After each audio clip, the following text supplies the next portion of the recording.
अस्सलाम वालेकुम। आज मैं आप लोगों को बताऊँगा कि फ़ेसबुक एडवर्टाइज़र जो होते हैं वो क्यों फ़ेल हो जाते हैं? क्यों वो कामयाब होने से पहले ही वो नाकाम हो जाते हैं? क्यों वो इतना सक्सेसफुल नहीं हो सकते जितना वो ड्रीम्स लेके इस फ़ील्ड में एंटर होते हैं?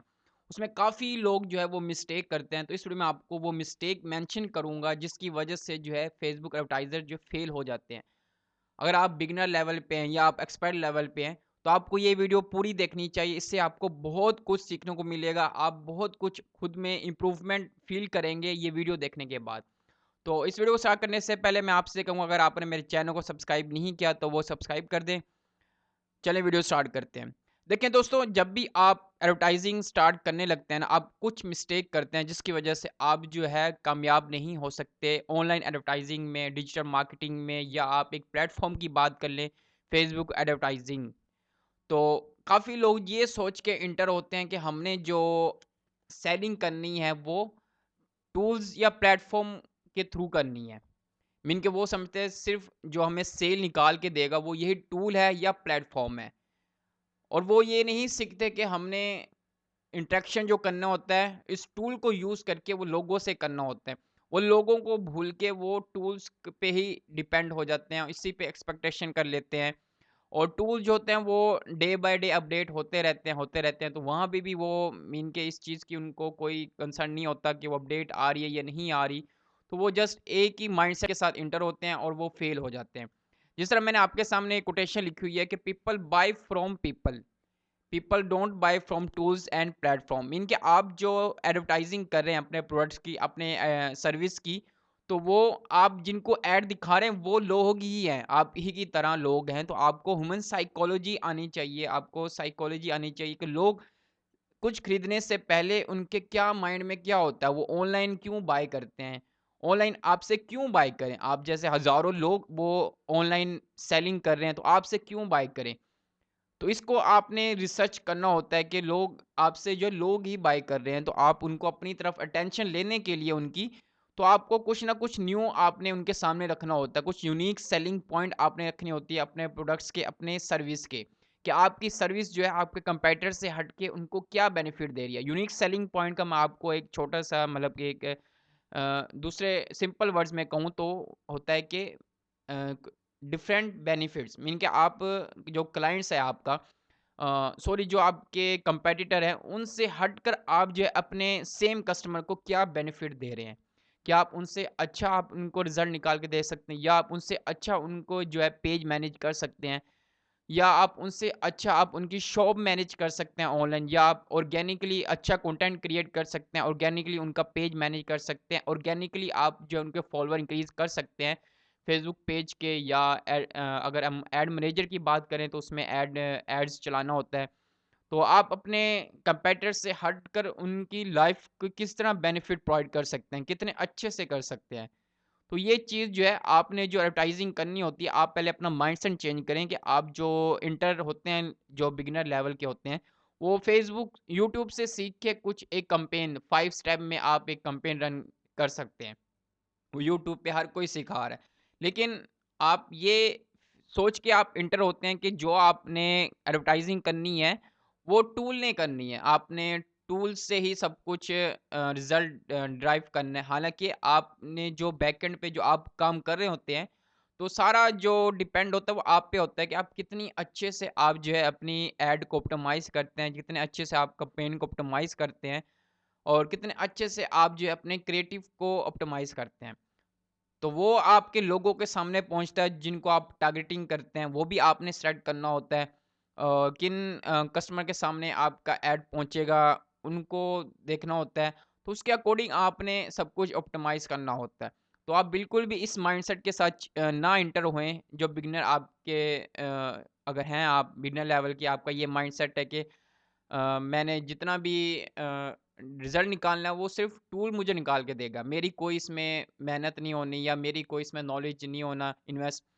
तो ये सब कुछ अगर आप करेंगे तो आप डेफ़िनेटली आप फ़ेल ही होंगे। तो आपको ये कोटेशन याद रखनी है कि लोग जो है वो लोगों से ही खरीदते हैं।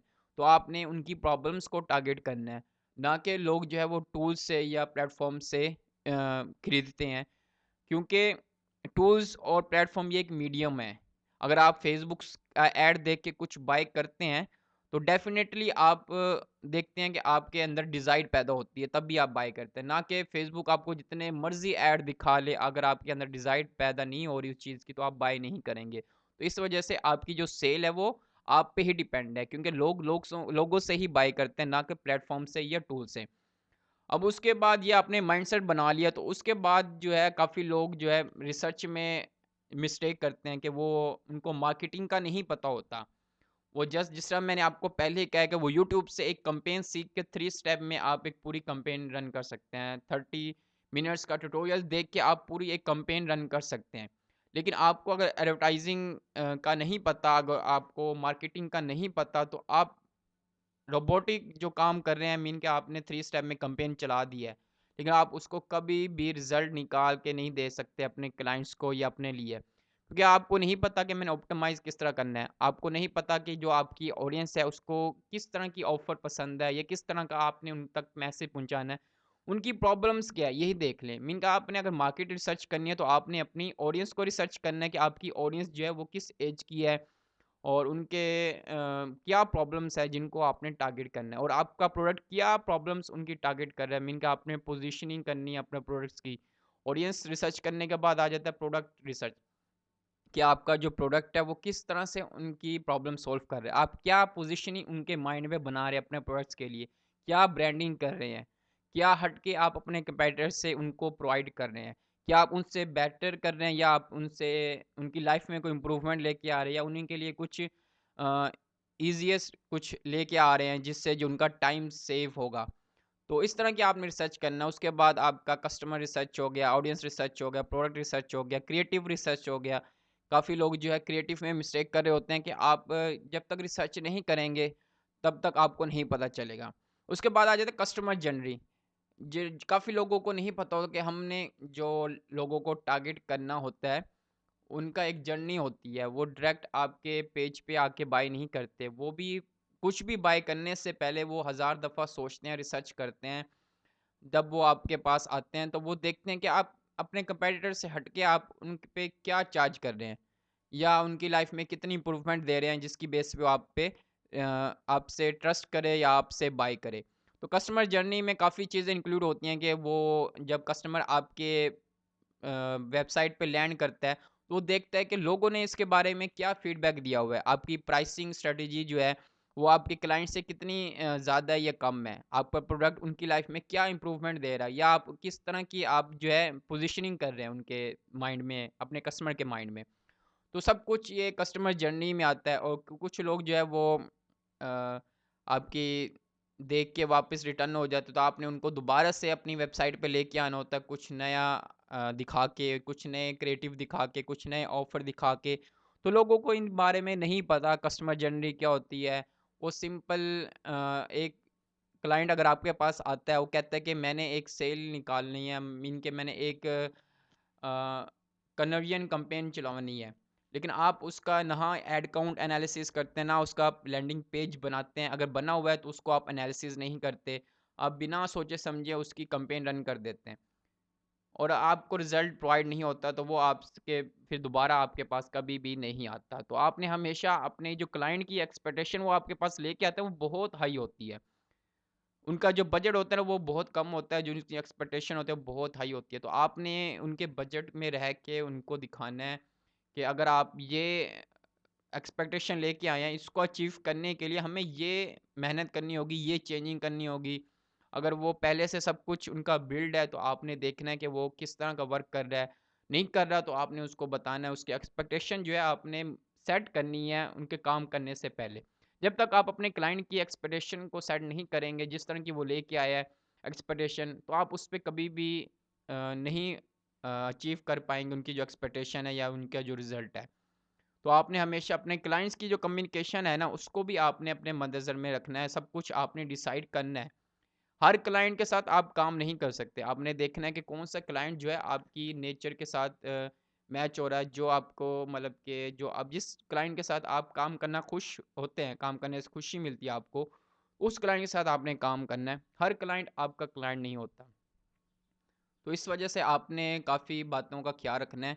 तो इस वजह से जो फेसबुक एडवर्टाइज़र फेल होते हैं कि उनको ना तो मार्केटिंग का पता होता है, ना उनको कस्टमर का पता होता है, ना कस्टमर रिलेशनशिप का पता होता है, ना उनको कम्युनिकेशन का पता होता है कि हमने किस तरह से कम्युनिकेट करना है, किस तरह से हमने जो है उसको कन्विंस करना है, क्या हमने उसको बोलना है, किस तरह से हमने जो है उनके साथ डील डन करनी है, विन विन सिचुएशन में हमने खेलना है या विन लॉस में खेलना है। तो ये सब कुछ डिपेंड करता है आपकी कम्युनिकेशन पे।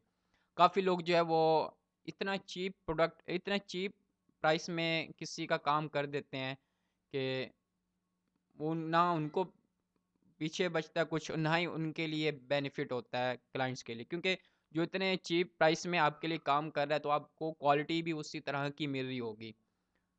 तो इस वजह से आपने कोशिश करनी है कि आप खुद को अपडेट रखें, खुद का जो आप खुद पे इन्वेस्ट करें, आप नए से नए सीखें फेसबुक एड्स के बारे में। आप रिज़ल्ट अगर आप निकालना सीख जाते हैं ना फेसबुक एड्स में, तो आप अपने मुँह मांगी आप जो है प्राइस ले सकते हैं अपने क्लाइंट से। तो इसमें मैं एक वीडियो भी बनाऊँगा कि आप जो अपने क्लाइंट से किस तरह से चार्ज करना चाहिए, कितने मेथड्स हैं चार्ज करने के। तो उसके लिए आपको नेक्स्ट वीडियो देखनी होगी। इंशाल्लाह नेक्स्ट वीडियो में मैं आपको बनाऊँगा। आपको जो बताना है मैंने उसमें प्राइसिंग बतानी है कि फ़ेसबुक एड्स अगर आप किसी को सर्विस दे रहे हैं तो आप किस तरह से आप चार्ज करना चाहिए आपको, कौन-सा बेनिफिट है आपके लिए। अगर आप बिगिनर हैं तो तब आपको कौन-सा करना चाहिए, अगर आप एक्सपर्ट हैं तो तब आपको कौन-सा करना चाहिए। तो अगर आप इस वीडियो में अगर आपको कुछ समझ नहीं आया तो आप मेरे से पूछ सकते हैं। अदरवाइज़ अगर आप बार-बार फेल हो रहे हैं एडवर्टाइज़िंग के लिए तो आप इन चीज़ों को इम्प्रूव कर लें। आप मार्केटिंग सीखें, आप सेलिंग करना सीखें, सेल टेक्निक सीखें, तो आप आसानी से आप जो है एडवर्टाइज़िंग एक्सपर्ट बन सकते हैं, फेसबुक एडवर्टाइज़िंग एक्सपर्ट। ना सिर्फ फेसबुक, अगर आप किसी भी प्लेटफ़ॉर्म पे जाते हैं तो आपको कम्युनिकेशन स्किल, आपकी कस्टमर जर्नी के बारे में पता होना चाहिए, आप कस्टमर के बारे में आपको पता होना चाहिए, आप मार्केटिंग के बारे में पता होना चाहिए, सेल के बारे में पता होना चाहिए, सब कुछ आपके लिए ईज़ी है।